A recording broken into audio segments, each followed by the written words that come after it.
মানে যারা আর কি কলকাতাতে থাকে বা দূর দূর থেকে ছেলেমেয়েরা আসে, এসে যেখানে রিলস বানিয়ে ভাইরাল যে জায়গাটা আর কি, সেখানে এখন আমরা আসছি আর আপনাদের সাথে সেই জায়গাটা শেয়ার করব।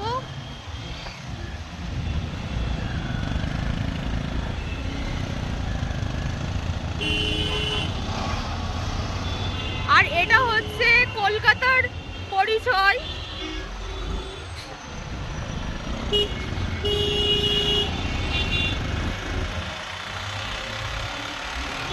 আর এটা আমাদের, আমরা এখানে থাকি, এখানে আমাদের এটা নিয়ে গর্ব যে আমরা কলকাতার ছেলে মেয়ে, বস, তাই তো?